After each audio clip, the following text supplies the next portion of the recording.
बिस्मिल्लाहिर्रहमानिर्रहीम। अस्सलाम वालेकुम मेंबर्स व्यूअर्स, होप सब खैरियत से होंगे। आज की वीडियो में जी डिस्कस कर लेते हैं मार्केट के हवाले से। मार्केट वही एक फ़ेज़ में दोबारा आ चुकी है, रेंज बाउंड होकर लो वॉल्यूम के साथ। बट इस पूरी सिचुएशन में जो स्ट्रेटजी होती है वो ये होती है कि इंडेक्स को थोड़ा सा छोड़ दें और अपने स्टॉक्स पे फोकस करें, और वहाँ पर आपने देखना है कि कौन सी अपॉर्चुनिटी है जिसको ग्रैब करना है, और वो आगे जाके हमें प्रॉफिट दे सकती है। तो फूड सेक्टर को कल हमने डिस्कस किया था, माशाल्लाह उसमें मिचेस आज फिर कैप हो गया, और उसमें हमने यही जो सा हमेशा एडवाइस किया और डिस्कस किया है कि उसको आपने medium to long term hold करना है, और अगर अच्छी क्वांटिटी में लिया तो फिर कुछ क्वांटिटी की पार्शियल प्रॉफिट टेकिंग 100+ पे करके उसको ट्रेड करते रहें, और बाकी को आप कम से कम 6 मंथ के लिए होल्ड करें, तो किसी भी टाइम उसमें बड़ी ज़बरदस्त रैली बन सकती है, और वो हम साथ साथ डिस्कस भी करते रहेंगे।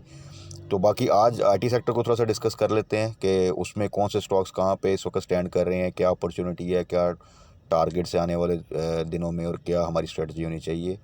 तो उससे पहले मार्केट के बारे में कर लेते हैं डिस्कस। मार्केट अगेन जैसा कि हम डिस्कस करना स्टार्ट किया था इसी वीक में, कि अभी जो चीज़ें इस वक्त चल रही हैं उसमें मार्केट दोबारा से उसी एक रेंज बाउंड एक्टिविटी में लगता है कि आ जाएगी। और यही आप पिछले 2-3 दिन से देखें तो मार्केट उस तरह मूव कर रही है, यानी एक दिन अगर आप देखें तो 100-150 की नेगेटिव क्लोजिंग आ जाती है, तो आज अगर आप देखें तो वो 170+ की पॉजिटिव क्लोजिंग आ गई है।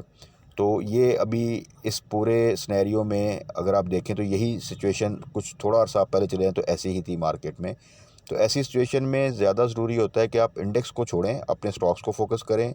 जो स्टॉक्स इस वक्त एकोमोलेट हो रहे होते हैं अपनी एक सपोर्ट लेवल के ऊपर, वहाँ पे स्टैंड कर रहे होते हैं, थोड़ी स्ट्रेंथ शो कर रहे होते हैं, वहाँ पे उनको आप जो है ना ऐड करते जाएं, एवरेज करते जाएं, बायबैक करते जाएं।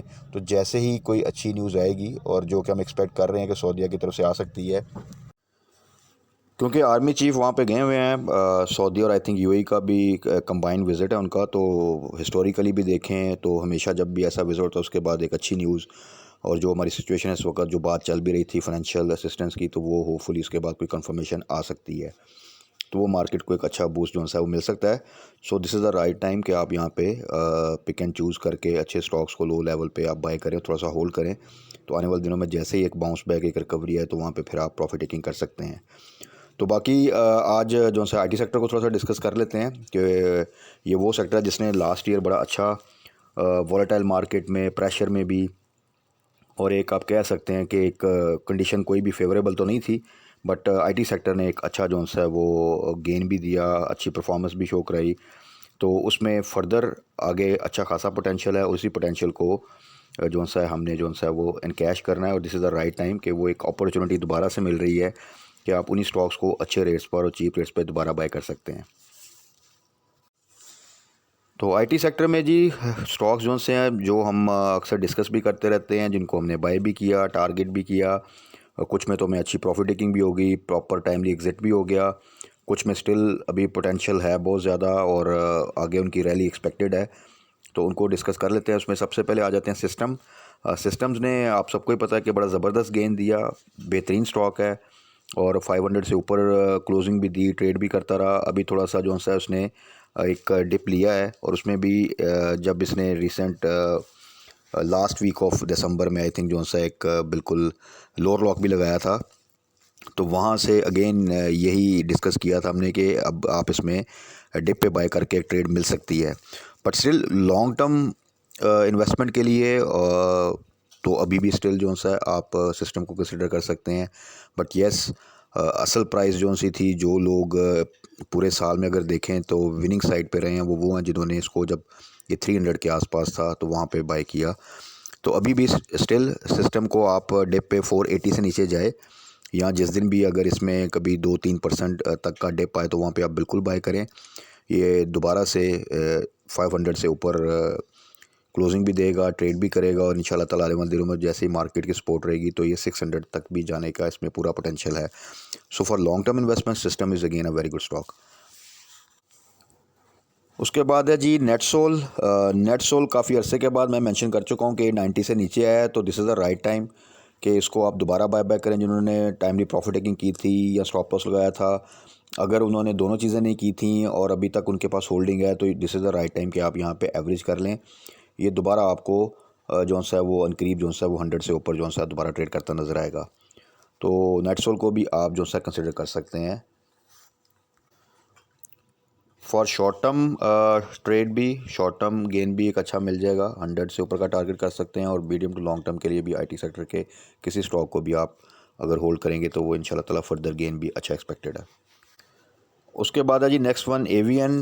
बेहतरीन स्टॉक है, रैली नहीं बन पाई अभी तक, बट जब बनेगी तो यहाँ से जिन लेवल्स पर ये है, जो भी यहाँ पे बाय करेगा, एवरेज करेगा, मेरे ख्याल में मैक्सिमम बेनिफिट उसी को मिलेगा, क्योंकि बहुत ही लो प्राइस के पास है। तो आप कह सकते हैं कि बेस्ट अवेलेबल प्राइस रेंज में अवेलेबल है। तो यहाँ से जब एक रैली बनेगी तो जिन्होंने भी यहाँ पे बाय किया होगा या एवरेज किया होगा तो मैक्सिमम जो गेन है वही लोग जो है वो अवेल करेंगे। सो ओवेंसियन को आप बिल्कुल जो है वो एवरेज भी कर सकते हैं और बायबैक भी कर सकते हैं, ऐड भी कर सकते हैं, एकमुलेट भी कर सकते हैं। तो इसी आने वाले चंद हफ्तों में इसमें किसी भी टाइम पे एक अच्छी रैली बन सकती है।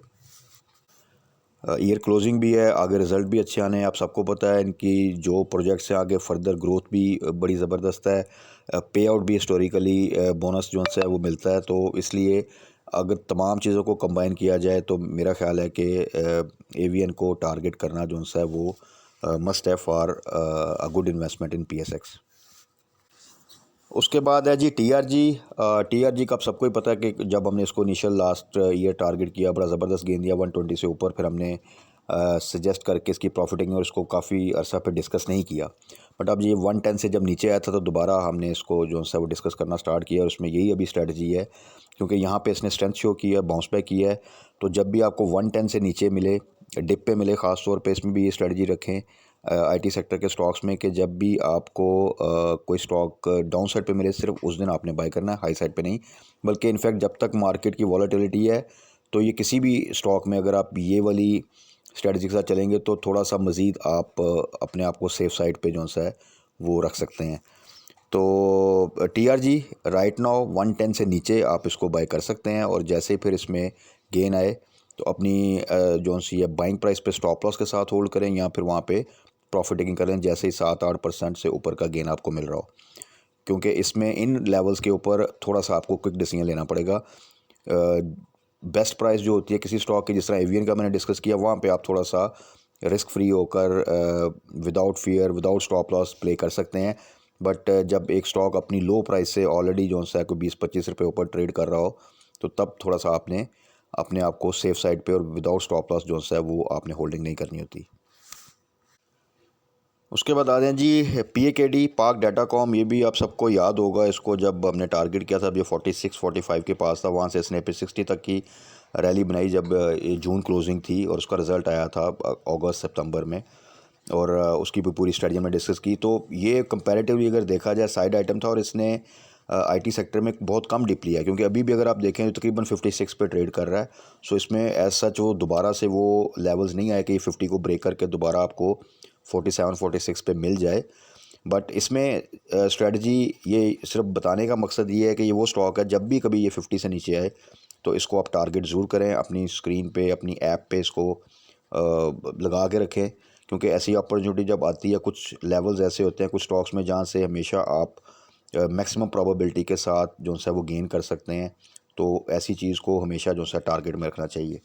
सो पीएकेडी जब भी आपको 50 से नीचे मिले, 50 के आसपास मिले, वहाँ पे आप इसको बाय कर सकते हैं। वन गो में ना करें, 50% 50 के आसपास वहाँ पे बाय कर लें और बाकी अगर फर्दर डिप आए किसी वजह से तो वहाँ पे आप बाय कर सकते हैं। पोटेंशियल इसमें काफ़ी अच्छा है। जो मार्केट की सिचुएशन रही उसमें इसका जो रैली बनी थी वो कोई 10-15 रुपए की बनी थी, लेकिन अगर मार्केट सपोर्ट करे और अगर चीज़ें बेहतर होती हैं तो इसमें पूरा पोटेंशियल आपको 80-90 की प्राइस जो है भी दे सकता है। तो उस लिहाज से देखा जाए तो एक अच्छी इन्वेस्टमेंट है। उसके बाद है जी फाइनल वन जो है वो है टेली। टेली आईटी सेक्टर के छोटे स्टॉक में दो के इसके आपको पता ही है, सुपरनेट की आईपीओ आना, इसके रिज़ल्ट में बेहतरी आना, वो तमाम चीज़ें चल रही थी, लेकिन काफ़ी अरसे से ये काफ़ी डाउन साइड पे जो है वो ट्रेड कर रहा है। और 10 से नीचे हमने सजेस्ट किया था, 9 to 10 के दरमियान की वो बड़ी अच्छी प्राइस थी। और अभी जो सिनेरियो है तो उससे 7 से भी नीचे इस वक्त ट्रेड कर रहा है। तो उस लिहाज से देखा जाए तो जिन्होंने वहाँ पे बाय किया वो बिल्कुल यहाँ पर डिप पे इसको एवरेज कर सकते हैं। तो इमीडिएट जो जैसी चीज़ें बेहतर होंगी, नेक्स्ट रिज़ल्ट आएगा, उससे पहले आप इसमें एक रैली एक्सपेक्ट कर सकते हैं। 12 to 13 का टारगेट तो रख ही सकते हैं। तो उस लिहाज से देखा जाए, अगर आपने 9 to 10 के दरमियान बाई किया और आप फिर यहाँ पे 7 से नीचे एवरेज करते हैं, तो जैसे ही ये 11 के पास जाएगा तो आप एक प्रॉफिटेबिलिटी की जो सी है वो उसमें आ जाएंगे पोजीशन में। तो वहाँ पे आप फिर इजीली जो है प्रॉफिट टेकिंग कर सकते हैं। ख़ास तौर पे वो क्वांटिटी जो आपने 7 से नीचे बाई की होगी, और जो आपने 9 to 10 के पास या 10 to 11 के दरमियान बाई की होगी, उसको आप फिर फर्दर भी होल्ड कर सकते हैं विदाउट एनी लॉस और विदाउट एनी फियर।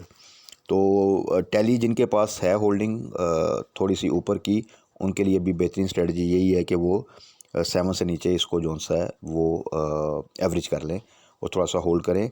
कोई ऐसी बैड न्यूज़ नहीं है, ओवरऑल देखें तो कंसिस्टेंट ग्रोथ है, इम्प्रूवमेंट है। तो आने वाले दिनों में किसी टाइम पे भी इस पर थोड़ी सी अच्छी मूवमेंट बन सकती है। तो उस चीज़ को मद्देनज़र रखते हुए ओवरऑल आईटी सेक्टर में पोटेंशियल स्टिल है, और वो कोई पोटेंशियल चंद माह के लिए नहीं बल्कि आने वाले सालों के लिए है। तो इस सेक्टर को ज़रूर अपने पोर्टफोलियो में एक परसेंटेज ख़ास जो सी और अच्छी परसेंटेज आप दें और इन्हीं स्टॉक्स में आप ट्रेड करें, तो मेरा ख्याल है कि अच्छा प्रॉफिट गेन कर सकते हैं। बाकी कल के लिए फ्राइडे है, थोड़ी सी वॉलेटिलिटी रह सकती है। जब तक कि कोई न्यूज़ नहीं आती अच्छी, कोई कंफर्मेशन नहीं आती, तब तक वही रेंज बाउंड एक्टिविटी रहेगी। At the same time political side पे थोड़ा सा चीज़ों को अल्लाह करे कि नेक्स्ट वीक में जो अब उम्मीद है कि सिचुएशन होनी है वोट ऑफ नो कॉन्फिडेंस वाली, वो पीसफुली और बेहतर तरीके से अगर जो सी है वो सॉल्व हो जाती है, तो देन तो चीज़ें बेहतर हो जाएंगी। प्लस इकोनॉमिक साइड पे अच्छी न्यूज़ आती हैं। अगर खुदा न खासा उधर से कोई चीज़ ख़राब होती है, तो फिर एक हम जो सा मार्केट में भी प्रेशर देख सकते हैं और ओवरऑल भी जो सा वो अनसर्टेनिटी देख सकते हैं। तो उस पूरे सिनेरियो को देखते हुए अपनी स्ट्रेटजी लो साइड पे सिर्फ बाय करना है। अच्छे आइटम्स को बाय करें जो बिल्कुल लो साइड पे हैं, और जैसे ही चीज़ें ऊपर जाएं, बेहतर जाएं, तो वहाँ पर आपने सिर्फ प्रॉफिट टेकिंग करनी है, स्टॉप लॉस के साथ होल्ड करना है। हाई साइड पे बाइंग करने को अवॉइड करें जब तक कि चीज़ें प्रॉपरली जो है वो स्टेबलाइज नहीं होती। तो बाकी कल फर्दर मार्केट क्लोजिंग के बाद नेक्स्ट वीक के लिए प्रॉपर न्यूज़ के अकॉर्डिंगली और नेक्स्ट वीक के लिए हमारा क्या प्लान हो चाहिए, एक डिटेल डिस्कशन जो सी हैं वीकेंड पे जो हम करते हैं वो कर लेंगे, और कोई स्टॉक्स जिनमें कोई अपॉर्चुनिटी है उसको भी डिस्कस कर लेंगे। तब तक अपना ख्याल रखिएगा, दुआ में याद रखिएगा। Stay blessed. अल्लाह हाफ़िज़।